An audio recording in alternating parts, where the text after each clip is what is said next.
This is the first video game that I made.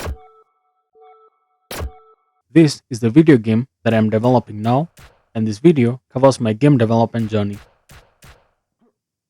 When I started game development, I considered several engines: Unity, Unreal, Godot, Orho, Urho. Urho. Urho. My potato PC couldn't run Unreal.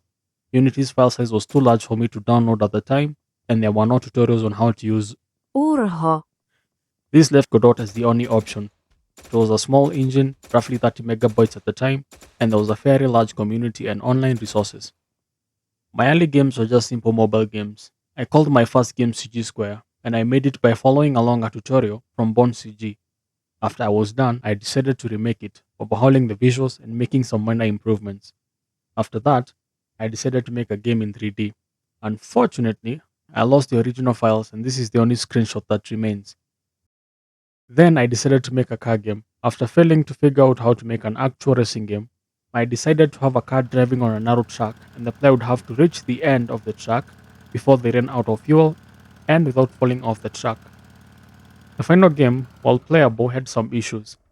For example, I used 8K textures for the skybox, leading to performance issues, and I would have fixed said issues were it not for me opening the game in a different version of Godot, and it messed up the original game files and added to a list of issues that needed to be fixed. So I decided to move on and develop a new game. I wanted to make larger and more polished games.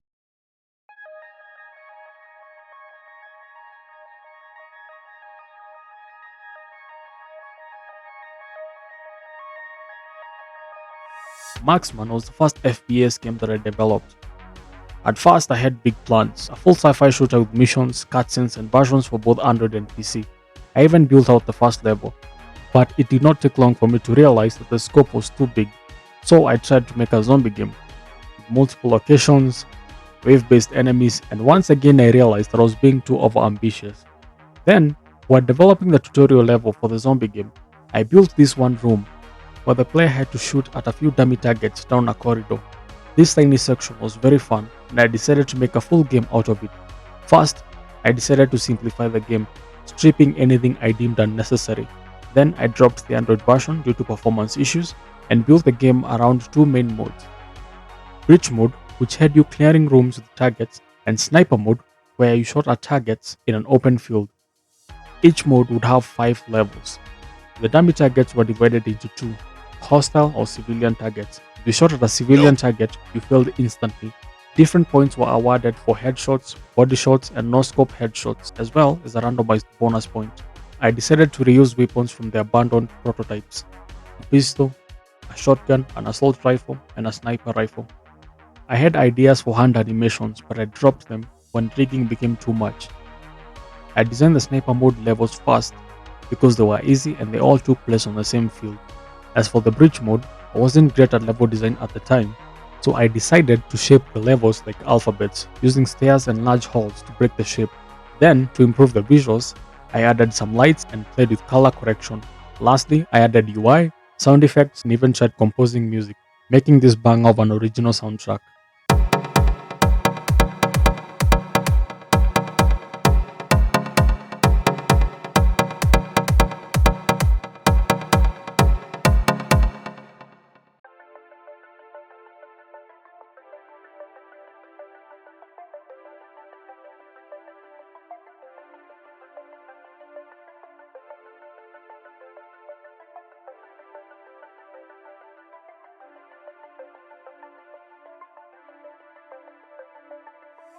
After Marksman, I wanted to make a different game. I wanted it to be on Android and a platformer.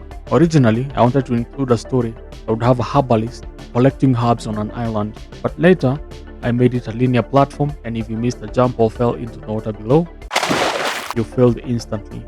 I wanted levels to be in different biomes like grasslands, volcanoes, and castle ruins.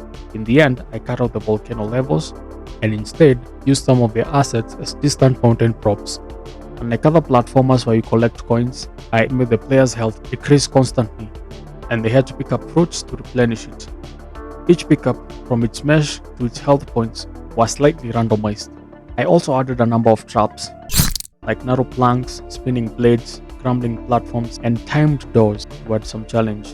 To optimize performance, I disabled shadows, compressed most of the textures to 128 by 128 pixels, and fetched lighting using a skybox. Finally, I polished the game, adding some menus, loading screens, and sound effects.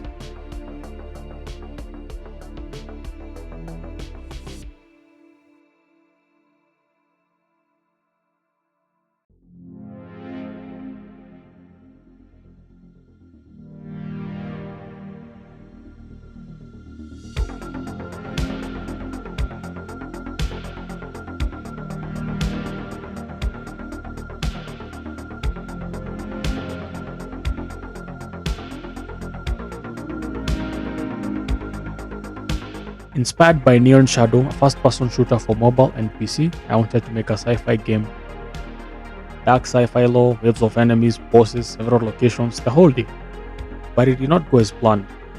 I had scope creep, performance issues, and bugs, especially on Android. I spent months trying to fix these issues and spiraled into development hell. Eventually, I dropped a lot of these complex concepts. I cut the mobile version, I cut the story, I cut several locations, and some enemy types. I decided to keep only 4 main enemies.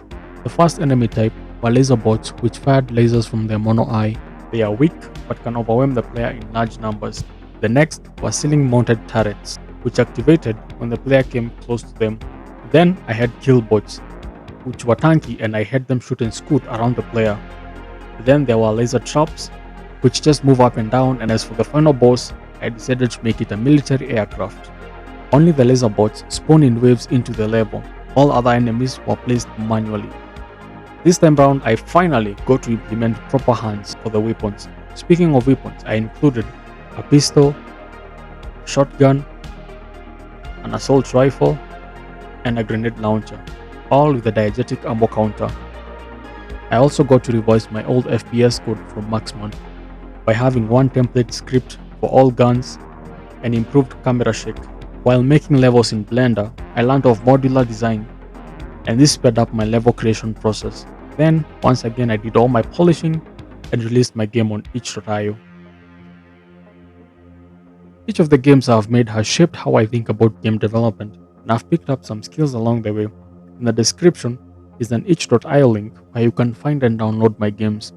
I could talk more about the development process of my old games, everything from frustrating moments I had, cut content, and there's a lot of it, but I'd rather focus on my new game, which is still in development and heading to Steam. I've already set up a Steam page, so head over there and wishlist it now, but that's a story for the next video. For now, follow the channel, follow me on Twitter, and thank you for watching.